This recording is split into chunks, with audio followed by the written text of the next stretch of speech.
योग दिवस पर भगवान श्री कृष्ण योगेश्वर श्री कृष्ण से सीखिए। उन्होंने योग किस किस को सिखाया और किस तरह सिखाया। आज 21 जून को पूरे विश्व में विश्व योग दिवस मनाया जा रहा है।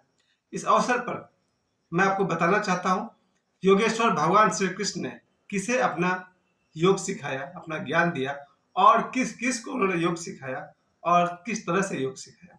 आज मैं सारा दिन में सुबह से देख रहा हूँ कि लोग जितने भी योग करते हुए पोस्ट डाल रहे हैं वो सभी महर्षि पतंजलि के सिखाए हुए योग हैं। और अगर देखा जाए तो महर्षि पतंजलि का युग ईसा मसीह के आसपास का है, 200 वर्ष आगे पीछे का है। लेकिन भगवान श्री कृष्ण, उनका इतिहास आज से 5000 वर्ष पूर्व का है। और भगवान श्री कृष्ण कहते हैं गीता में कि हे अर्जुन, यह योग मैंने सबसे पहले सूर्य को कहा था और सूर्य ने अपने पुत्र मनु को कहा और मनु ने अपने पुत्र इक्ष्वाकु को कहा। इस तरह से यह योग परंपरा से चला आ रहा है। प्यारे मित्रों, आज जो योग दिवस पर हम सब योग की बात करने वाले हैं, उस योग के जड़ के गहराई में आप जाइए तो आपको पता चलेगा योग युगों युगों से चलता आ रहा है, परंपराओं से चला आ रहा है। पर अभी सोशल मीडिया के आने पर महर्षि पतंजलि का योग खूब खूब चला और रामदेव बाबा के आने के बाद तो घर घर लोगों ने लोम विलोम और कपालभाति करना शुरू कर दिया। इससे पहले जब सोशल मीडिया नहीं था तब भी योग का चलन था, जिसमें से एक जो साउथ वाले थे उनका योग बहुत बहुत चला। और मेरा सौभाग्य रहा कि मैं ब्रह्मर्षि देवराहा बाबा के शिक्षण से मैं योग सीख पाया।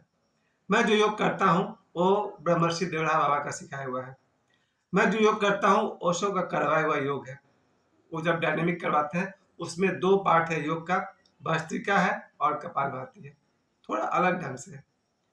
इस योग पर सबसे पहले हम लोग ये सीखेंगे भगवान, मैं जो बात कर रहा हूँ वो मैं पतंजलि के बारे में नहीं कह रहा हूँ, क्योंकि पतंजलि के विषय में आज सब कोई जानता है, आप भी जानते हैं।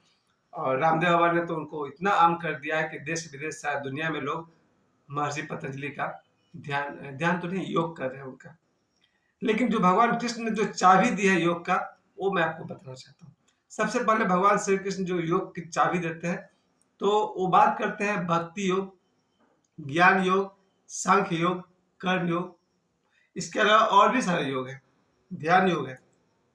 इतने तरह के योग को मैं सिर्फ कृष्ण के एंगल से ही आपको बता रहा हूँ योग के विषय में, ताकि आप इस योग दिवस के अवसर पर महर्षि पतंजलि के पीछे के पहले जो योग की परंपरा चली आ रही है उसको समझिए।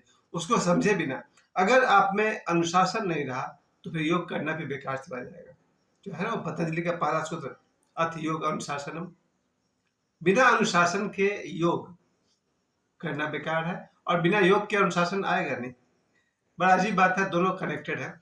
सबसे पहले हम लोग भगवान श्री कृष्ण से समझने जा रहे हैं कि उन्होंने जो बात की कर्म योग, ज्ञान योग, भक्ति योग, सांख्य योग, इस पर आप चले गए तो बहुत लंबी चर्चा का विषय हो जाएगा। सौभाग्यशाली है वो लोग जो गीता पढ़ते हैं, भगवत गीता पढ़ते हैं।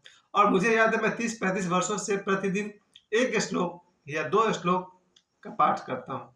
30-35 वर्षों से लगभग पूरी गीता मैंने बार बार पढ़ी है और हर बार मुझे लगता है आज मुझे कुछ सीखने को मिला। योग के विषय में योगेश्वर श्री कृष्ण, क्यों उनको योगेश्वर कहते हैं आप आज समझ जाएंगे। योग के विषय में योगेश्वर श्री कृष्ण 3 बातें कहते हैं, उसको अगर आप समझ गए तो बिना योग किए भी जीवन भर आप स्वस्थ रह सकते हैं।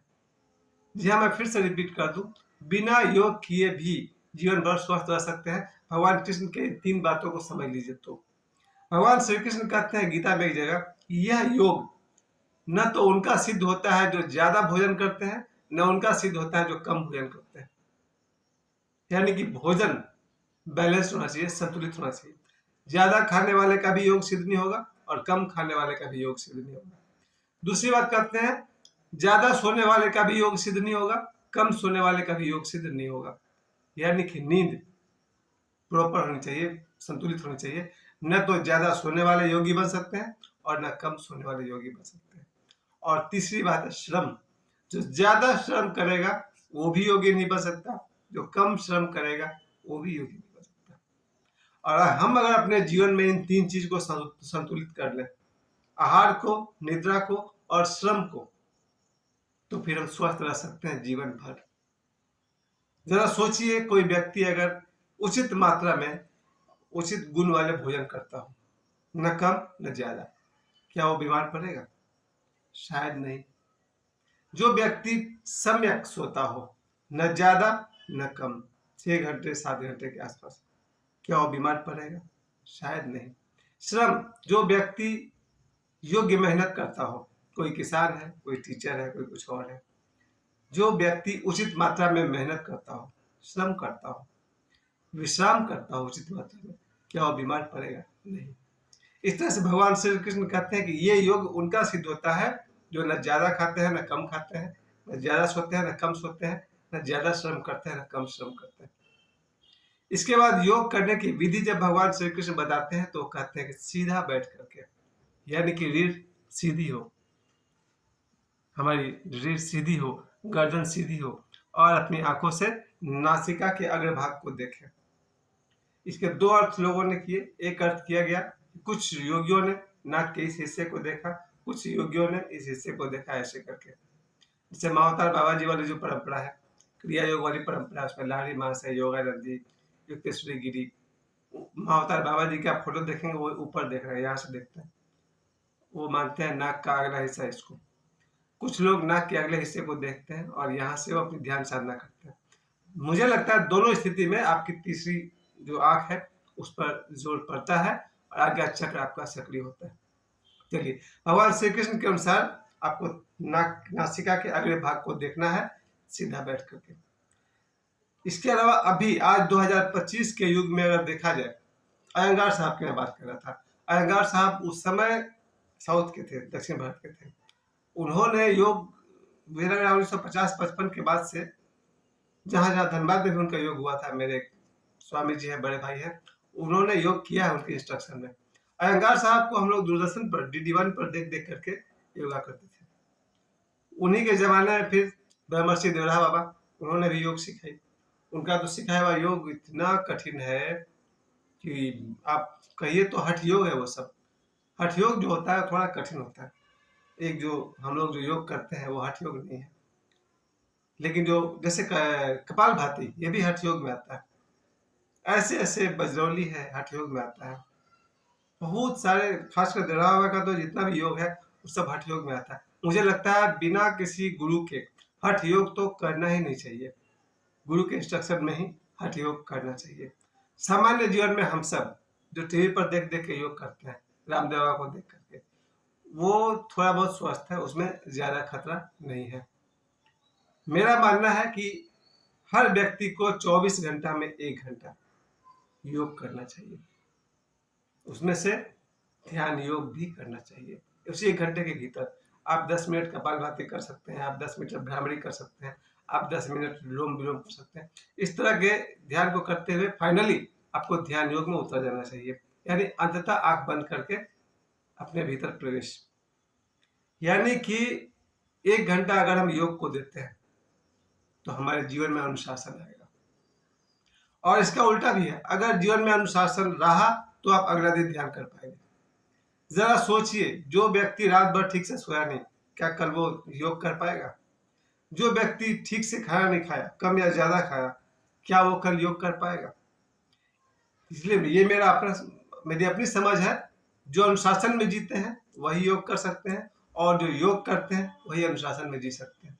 बिना अनुशासन के योग असंभव है मेरे नजर में।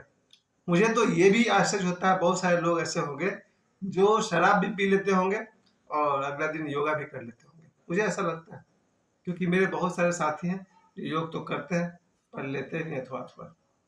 तो मुझे आश्चर्य होता है कि दोनों एक साथ कैसे करता है। कोई कोई योगी भी है और ड्रिंक भी कर ले, मुश्किल लगता है, लेकिन चलिए, उनकी अपनी जिंदगी है। दूसरा मुझे आश्चर्य होता है कि योग और मांसाहार, अगर कोई व्यक्ति मांसाहार करता है, क्या वो योगी बन सकता है? मैं सोचता हूँ, मुझे पर्सनली किसी के जीवन में घुसने का अधिकार नहीं है, लेकिन अगर कोई व्यक्ति मांसाहार करता है तो क्या मांसाहारी व्यक्ति योगी हो सकता है? या इसका उल्टा प्रश्न है, क्या योगी मांसाहारी हो सकता है? थोड़ा अटपटा बात है, लेकिन होता होगा कहीं ना कहीं। मेरा मानना है कि योग में अनुशासन होना चाहिए। जो व्यक्ति योगी है या योग करना चाहता है, योग करता है, उसकी आहार शुद्धि बहुत आवश्यक है। मेरे हिसाब से जिन्हें योगी बनना हो, है ना, वो गीता में एक लाइन है, तस्मात योगी भव अर्जुन, इसलिए हे अर्जुन तुम योगी बनो। जिन्हें योग साधना हो उन्हें शराब मांसाहार से दूर रहना चाहिए। मुझे लगता है पहले अनुशासन लाएं तब आप योगी बन पाएंगे, और उल्टा भी सच है, जब तक आप योगी नहीं बनेंगे जीवन में अनुशासन नहीं आएगा। तो आज योग दिवस के अवसर पर पूरी दुनिया जहां योग दिवस मना रही है और सबसे अधिक पतंजलि को याद करते हुए लोग योग कर रहे हैं, मैंने आपको याद दिलाया योगेश्वर भगवान श्री कृष्ण ने योग किसे सिखाया और कैसे कैसे सिखाया। धन्यवाद।